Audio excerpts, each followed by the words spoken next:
పింఛం విప్పిన నెమలికి మల్లె తొలకరి జల్లుల మేఘం మల్లె అలజడి హృదయం మాడిన కూచిపోడి రంగుల దిద్దిన బొమ్మకు మల్లె కవితలు వద్దిన పుస్తక మల్లె సంతోషంలో ముత్తుగా ఈ అమ్మాడి ఆరారు ఋతువుల అందం ఒకటిగా కలిపి వింతలు ఏడు పక్కకు జరిపే కొత్తగా పుంతలు తొక్కెను ఈ అరవిందం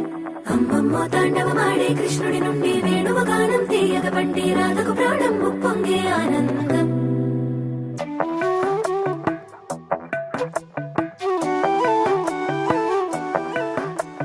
మధురము కదా ప్రతొక నడక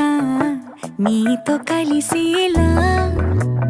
తరగని కథ మనదే కనుక మనసు మురిసినిలా ఒసురేమో